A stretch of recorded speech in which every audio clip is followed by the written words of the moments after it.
Hi everyone, Christina here. Welcome to another Make a Card Monday video.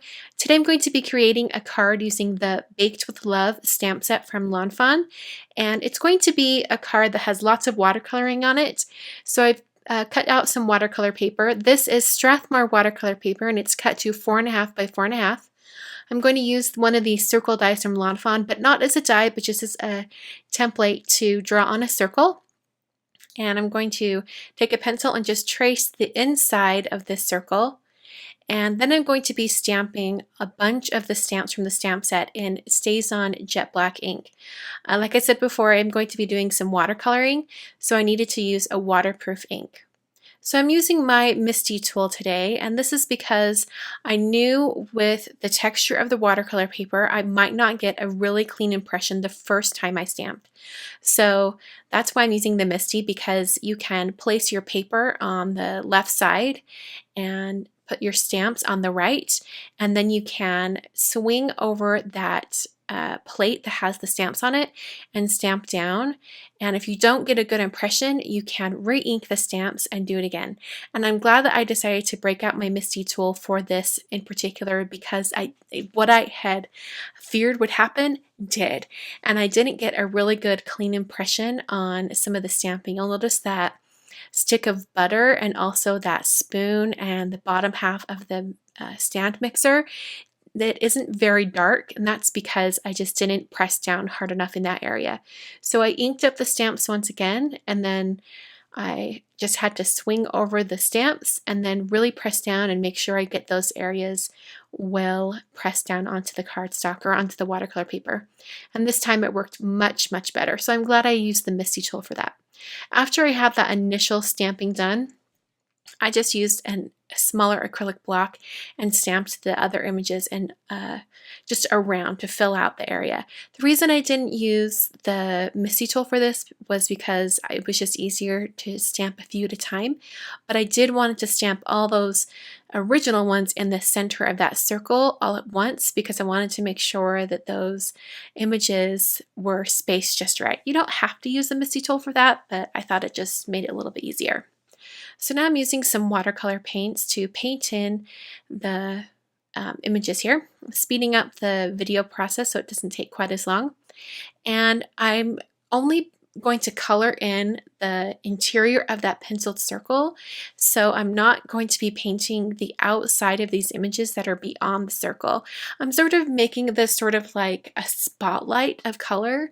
I'm going to have all the images on the outside of the circle be a neutral shade, and it's really going to spotlight all of those images in the center.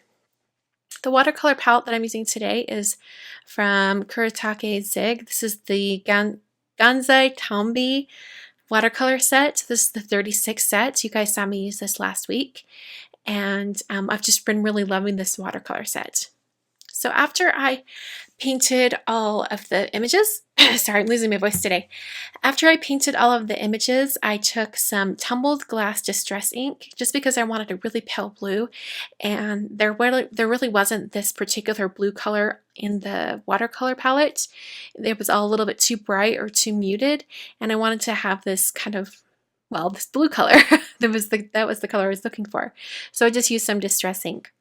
So I finished off some of the little images on the interior of the circle, the hearts, and also that top of the cupcake. And then it was time to start coloring all the images outside of the circle. So I'm using Pumice Stone Distress Ink, and I'm using this distress ink for the same reason I used the blue distress ink before, just for ease of use. The color is already exactly what I want it to be. It's already toned down, and if I need to have more color to keep painting, I can just add some more from the ink pad instead of having to mix color from the watercolor palette. It was just a little bit easier to do it this way. So after I painted those images in and dried them with my heat tool, I then erased that pencil line because I'm going to be painting all the way up to that edge. Took a really watered down version of that pumice stone and painted all around that circle area. And then I hit it with my heat tool until everything was completely dry.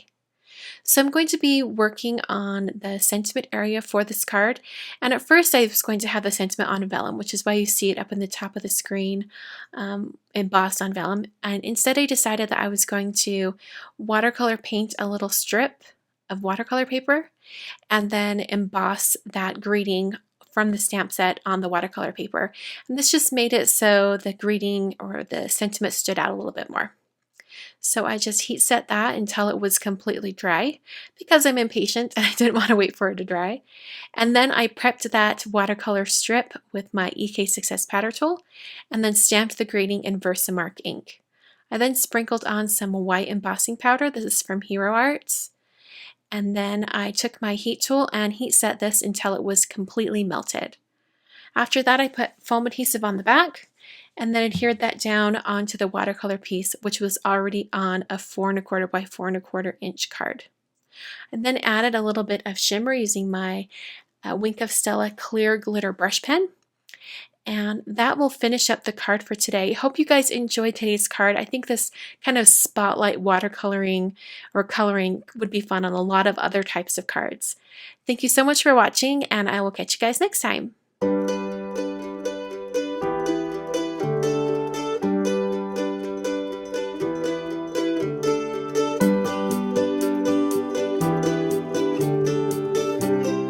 Just a reminder that all of the supplies that I used on today's card are listed down below with links in the video description or over at my blog.